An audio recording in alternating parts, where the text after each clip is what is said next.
30절까지의 말씀을 함께 봉독하겠습니다. 함께 읽겠습니다. 그러나 만일 육신으로 사는 이것이 내 일의 열매일진데 무엇을 택해야 하는지 나는 알지 못하노라. 내가 그 둘 사이에 끼었으니 차라리 세상을 떠나서 그리스도와 함께 있는 것이 훨씬 더 좋은 일이라. 그렇게 하고 싶으나 내가 육신으로 있는 것이 너희를 위하여 더 유익하리라. 내가 살 것과 너희 믿음의 진보와 기쁨을 위하여 너희 무리와 함께 거할 이것을 확실히 아노니 내가 다시 너희와 같이 있으므로 그리스도 예수 안에서 너희 자랑이 나로 말미암아 풍성하게 하려 함이라. 오직 너희는 그리스도의 복음에 합당하게 생활하라. 이는 내가 너희에게 가보나 떠나 있으나 너희가 한 마음으로 서서 한 뜻으로 복음의 신앙을 위하여 협력하는 것과 무슨 일에든지 대적하는 자들 때문에 두려워하지 아니하는 이 일을 듣고자 함이라. 이것이 그들에게는 멸망의 증거요 너희에게는 구원의 증거니 이는 하나님께로부터 난 것이라. 그리스도를 위하여 너에게 은혜를 주신 것은 다만 그를 믿을 뿐 아니라 또한 그를 위하여 고난도 받게 하려 하심이라. 너희에게도 그와 같은 싸움이 있으니 너희가 내 안에서 본 바요 이제도 내 안에서 듣는 바니라. 아멘. 하나님의 말씀입니다. 바울이 오늘 본문을 통해서 우리에게 주고자 하는 메시지는 우리가 복음을 전하는 일로 쓰임 받는 것에 만족하지 말고 또 복음을 듣고 기뻐하는 일에 만족하지 말고 복음에 합당한 삶을 살아내라고 우리에게 요구하고 있습니다. 그것을 위해서 우리가 믿음과 함께 무엇을 하나님이 주시는가를 먼저 우리가 분명히 붙잡고 알아야 될 것 같습니다. 29절, 30절 말씀을 보시면 그리스도를 위하여 너희에게 은혜를 주신 것은 다만 그를 믿을 뿐 아니라 또한 그를 위하여 고난도 받게 하려 하심이라. 바울이 빌립보 교회 성도들과 오늘 저와 여러분에게 끊임없이 빌립보서에서 반복되어지는 중요한 키 메시지가 있는데 기뻐하라 합니다. 항상 기뻐하라. 근데 그 기쁨은 세상이 알 수 없는 기쁨이 분명합니다. 바울은 지금 기뻐해야 할 이유보다는 낙심해야 할 이유가 훨씬 많았는데 그 기쁨을 붙잡고 명령하고 그 기쁨 때문에 살고 있습니다. 근데 그 기쁨이 어떤 기쁨이냐 하면 하나님을 기쁘시게 하는 기쁨입니다. 여러분, 우리에게 지금 내가 10가지 나의 삶의 영역 가운데 9가지가 기쁜 일이고 1가지가 내 마음을 무너뜨리는 일입니다. 나를 낙심케 하는 일입니다. 무엇을 생각하며 잠자리에 드십니까? 기뻐하고 감사할 것 9가지를 헤아려 보시고 잠자리에 드십니까? 아니면 내 마음에 지금 나를 불편하게 하고 내가 마음 상하고 내가 해결되지 않은 그 문제를 붙잡고 잠자리에 들고 계십니까? 많은 경우에 잠 못 이루는 이유가 감사하고 기뻐해야 할 이유보다는 고민이 되고 염려가 되고 나를 꽁꽁 메어 싸는 그것 가지고 잠을 못 이룹니다. 비슷합니다. 많은 분들이. 너무 행복하면 빨리 잘 수 있습니다. 근데 잠 못 이루는 이유는 지금 내 근심, 염려, 문제, 거기 우리 마음과 시선을 다 뺏기고 그것 때문에 기뻐하는 일을 놓쳐버리는 것입니다. 제가 보니까 바울은 이 노년의 믿음의 경주의 끝자락에 서서 기뻐해야 될 일보다는 아마 섭섭할 일이 훨씬 많았을걸요. 제가 보니까 나이가 들수록 또 내가 여태까지 경주하고 쌓아왔던 것을 내려놓고 물려줘야 할 때가 되면 다 섭섭합니다. 그런데 섭섭하지 아니하고 기뻐했고 기뻐하라고 요구하고 있습니다. 근데 이것이 은혜인 걸 알았습니다. 여러분, 우리가 믿음의 삶을 경주할 때에 오늘 29절 말씀, 하나님께서 저와 여러분에게 주신 은혜가 있다면 믿음과 함께 고난도 주시는 겁니다. 이게 은혜입니다. 우리는 믿음과 함께 고난 없는 삶, 저 푸른 초장 위에 집을 짓고 사는 삶, 이 땅에서 사람들이 부러워하는 인스타그램에 올리는 그 모습, 페이스북에 좀 자랑하고 싶은 그러한 맛있는 식탁, 이것이 우리의 기쁨의 이유라고 생각하고 착각하고 삽니다. 그거요, 잠깐 기쁩니다. 잠깐 맛있고 잠깐 좋아요. 근데 정말 우리를 영원히 기쁘게 하는 것은 믿음으로 누리는 고난이에요. 믿음으로 승리한 고난이에요. 복음에 합당한 삶을 사는 것은 선택의 문제이고 또 하나는 싸움의 문제입니다. 여러분, 우리는 무엇을 선택할까요? 마트에 가면 내가 원하는 거 한 품목만 봐도 라면 하나 사러 가도 얼마나 많은 라면의 종류가 많은지 모릅니다. 입맛대로 고를 수 있는데 요즘은 이게 행복하다고 느껴지지 않고 고민이 돼요. 너무 많아서. 차라리 그렇게 많은 선택지가 없고 그냥 배고파서 감자 삶아 먹을 때가 행복하다고 말씀하시는 분들이 많아요.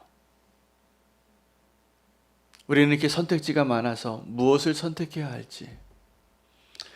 여러분, 이 선택의 문제에 있어서 복음에 합당한 삶을 사는 것이 무엇인가를 보여준 두 분이 계세요.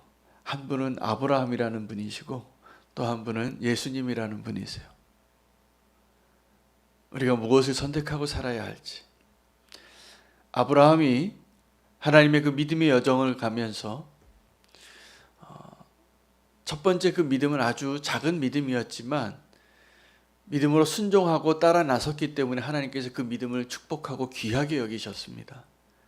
그러나 그 믿음의 여정을 시작할 때의 아브라함과 믿음의 여정을 마칠 때의 아브라함의 믿음은 큰 차이가 있습니다. 믿음이 자란 거죠. 여러분, 지금 저와 여러분도 직분이 어떻게 됐든 신앙생활이 얼마나 경륜이 됐든 상관없이 우리는 모두 다 그 믿음의 경주의 여정을 시작한 사람들입니다. 중요한 것은 우리의 믿음이 자라야 한다는 겁니다. 아브라함처럼. 그러고 있습니다, 지금. 하나님 그렇게 만들고 계시니까. 근데 그 믿음이 성장하는 과정에 우리가 어떠한 관문을 통과하냐 하면 선택의 관문을 통과합니다. 아브라함이 하나님의 축복을 누리고 그 좁은 땅에 조카 롯과 함께 믿음의 여정을 갔는데 둘 다 하나님이 축복을 해주신 거예요. 그래서 그 땅에 두 가족이 같이 살 수 없을 정도로 양이 많아졌습니다. 자꾸 싸우는 거예요, 자기 목동들끼리. 그래서 이제 헤어질 때가 된 거죠. 이때 우리가 무엇을 선택하느냐입니다. 차라리 우리가 선택할 여지가 없이 막 쫓겨다닐 때가 있습니다. 내가 여기서 쫓겨나는 거예요. 도망칠 데가 여기밖에 없어요. 피할 곳이 여기밖에 없어요. 그때는 선택의 여지가 없습니다. 그냥 그걸로 가는 거죠. 하나님이 피할 문을 열어주셔서. 근데 문제는 우리가 선택할 때가 많아요. 그때 우리가 무엇을 선택하느냐입니다. 오늘 바울은 이 둘 사이에 끼었다고 말합니다. 내가 사느냐 죽느냐. 근데 바울은 우리와는 좀 다른 수준의 삶을 살았던 사람이고 지금 바울이 서 있는 그의 인생의 시기가 죽는 게 더 행복한 때예요. 이게 사는 게 다 힘들 때예요. 지금 다 정리해야 될 때예요. 그때 천국의 소망이 확실하고 하나님의 그 뜻대로 그 믿음의 경주를 최선을 다하여 달려왔던 바울에게 무엇이 더 좋은 선택이었겠습니까? 그가 원하는 선택이 빨리 주님께로 가는 겁니다. 살 날이 많은 사람은 좀 이것도 해보고 싶고 버킷리스트도 좀 해보고 싶고 그런 꿈이라도 있겠지만 바울에게는 더 이상 버킷리스트가 남아있지 않아요. 그의 꿈이 있다면 정말 땅끝까지 복음을 전하는 거였는데 그렇게 살았습니다. 근데 자기의 몸은 이제 갇힌 자가 되고 사느냐 죽느냐의 문제에서 그가 정직하게 얘기해요. 나는 지금 내 몸을 떠나서 하루라도 빨리 주님 곁에 가고 싶다. 그러나 바울의 선택은 사는 것을 택합니다. 바울 때문에 힘을 얻고 위로를 얻었던 이 빌립보 교인들, 그때 당시에 믿음으로 살았던 동역자들은 바울이 이렇게 믿음의 삶을 살다가 고난당하시는 걸 보니까 우리도 용기를 내야 되겠다 라고 생각했습니다. 근데 이제 바울은 그들을 위해서 사는 것을 택해요. 그는 옥에 갇혔지만 내가 살 것을 내가 믿고 알고 있고 내가 너희를 위하여 살겠다. 사는 쪽을 택하겠다. 그것 때문에 또 힘을 얻는 겁니다. 바울이 지금 저와 여러분이 이렇게 막 바둥바둥 살고 싶은 그러한 갈망 때문에 사는 길을 택한 것이 아니라 수준이 다른 분이에요. 다른 입장에 서 있는 분이에요. 그 노사도 바울이 지금 살기로 선택하는 것은 이 땅에 별로 낙이 없지만 너희를 위하여 내게 허락되어진 이 시간에 내 삶을 너희를 위해서 쓰겠다고, 한 번 더 수고하겠다고 믿으라고. 그것이 바울의 선택이었습니다. 아브라함의 선택이 어떤 것이었습니까? 조카에게 먼저 선택권을 주는 선택이에요. 이 아브라함의 선택이 위대한 겁니다. 네가 먼저 선택해봐라. 네가 우하면 내가 좌하겠다고. 네가 좌하면 내가 우하겠다고. 양보하는 거죠. 그의 아들 이삭도 그렇게 살았습니다. 우물 파놓으면 누가 자꾸 뺏어가요. 힘이 센 사람들이. 그럼 이 평화의 사람이었던 이삭은 그 내주고 또 도망가고 다른 데 가서 또 우물 파면 또 물이 나오고 또 내주고 다른 데 가서 우물 파면 또 하나님이 축복해 주시고, 그러니 하나님이 나와 함께 하시는 것이 더 믿어진 거예요. 그들의 선택 때문에. 아브라함은 롯에게 우선권을 주고 롯은 잘 계산하고 저울질하는 사람입니다. 계산이 빠른 사람이에요. 그래서 이렇게 보니까 사람의 도리라면 어떻게 하겠어요? 이렇게 비교해보고 조사해봤는데 오른쪽이 좋은 땅이면 삼촌이 오른쪽 가져가시라고.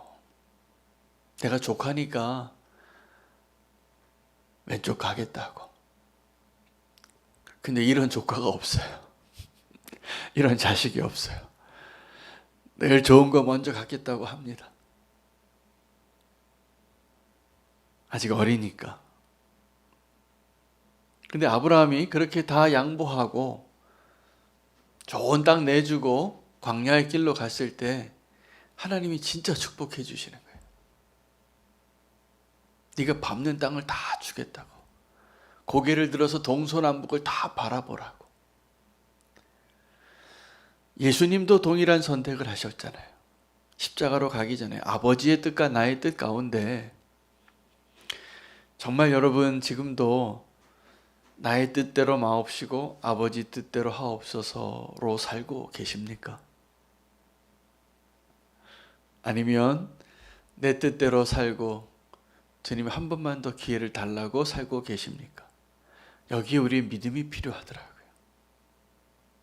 믿음의 선택이라는 것은 내가 원하는 것, 내가 보기에 최선의 것이 아니라 양보하고 차선의 길을 택하는 삶, 이게 위대한 선택이에요. 그것이 믿음의 증거예요. 하나님은 그런 사람을 찾으세요. 그리고 내가 너와 함께하고 나의 뜻을 내려놓고 하나님의 뜻을 따라서 차선의 길을 택하는 것, 손해보고 사는 것, 그게 하나님 택하는 것입니다. 거꾸로 우리가 하나님 믿는다고 하면서 여전히 계산이 빠르고 이기적이어서 조금이라도 더 좋은 자리, 더 좋은 조건 찾아서 택하려고 하는 것, 사실은 복음에 합당한 삶의 여정에 있어서 여전히 우리는 아직도 수준 미달에 롯과 같이 그 믿음의 여정을 갔는데, 사실은 나중에 창세기를 쭉 보시면 그 롯이 그 선택을 한 것이 치명적인 실수였어요.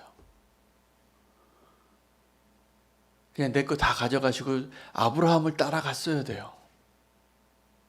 그럼 소돔과 고모라의 그 심판의 그 고통을 경험하지 않았을 겁니다.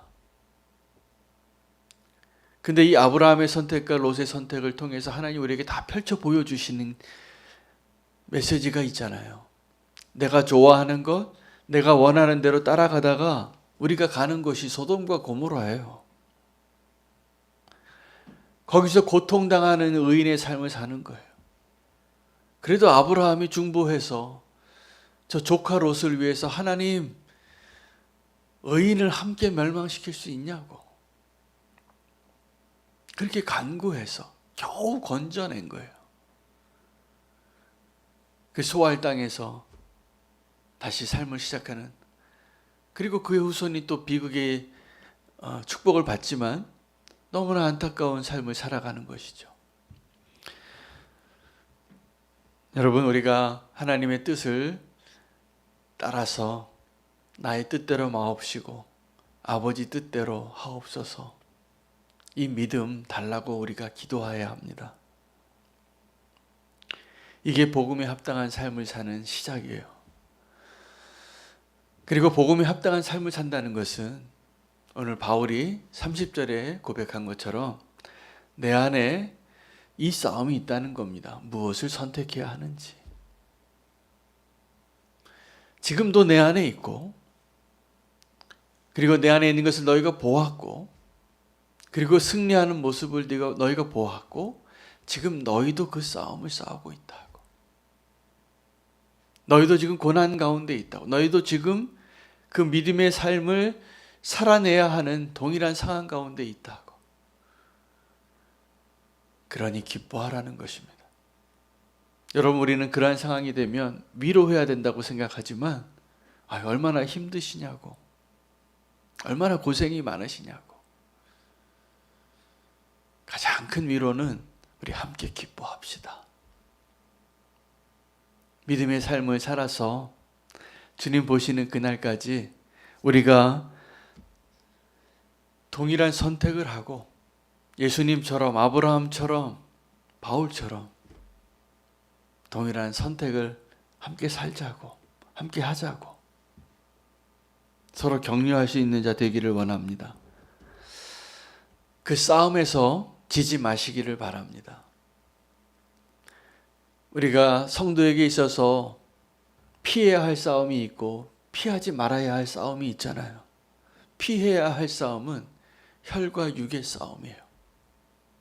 정말 주먹을 사용하는 싸움이기도 하고, 이게 폭력적인 싸움이 아니라 내 육체가 원하는 것,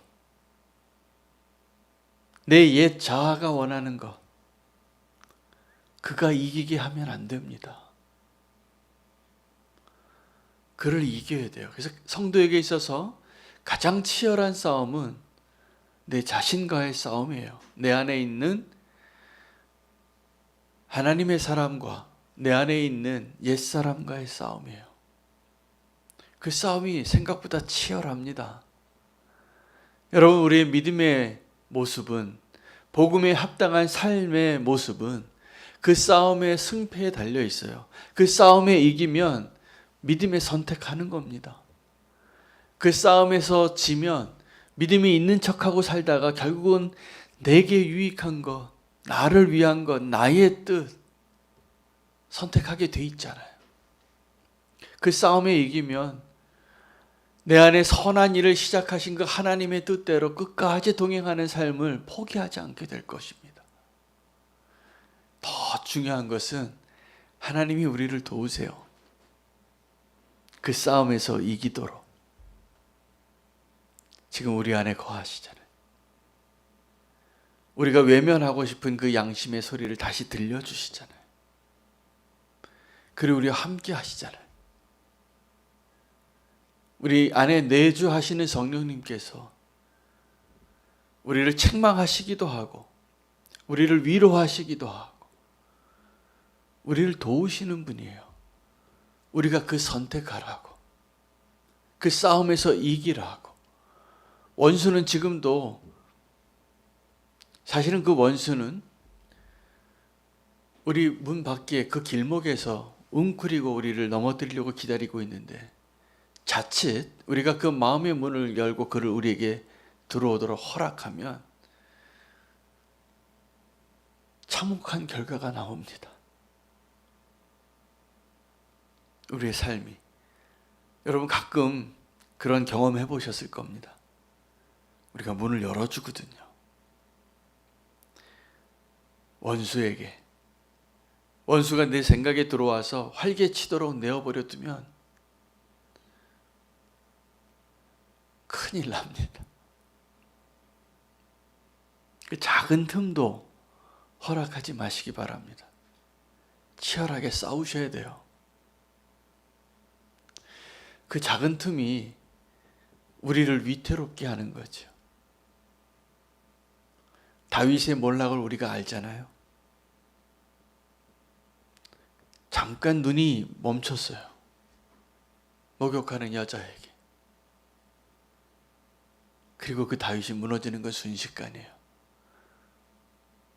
무섭습니다. 그 틈을 좀만 열어주면 그 싸움에서 이길 재간이 없어요. 그 전신갑주를 입으셔야 합니다. 믿음으로. 그리고 믿음의 그 싸움을, 우리는 그 싸움에서 승리를 맛보았던 날도 있고 처절하게 실패한 날도 있으실 거예요. 다 이해합니다. 그런데 그 이해할 수 있다고 지금 말씀드리는 그 일이 가능한 이유는 우리의 손을 놓지 않으시는 하나님의 그 신실하신 은혜 때문이잖아요. 그러니 기뻐하십시오. 기뻐하십시오.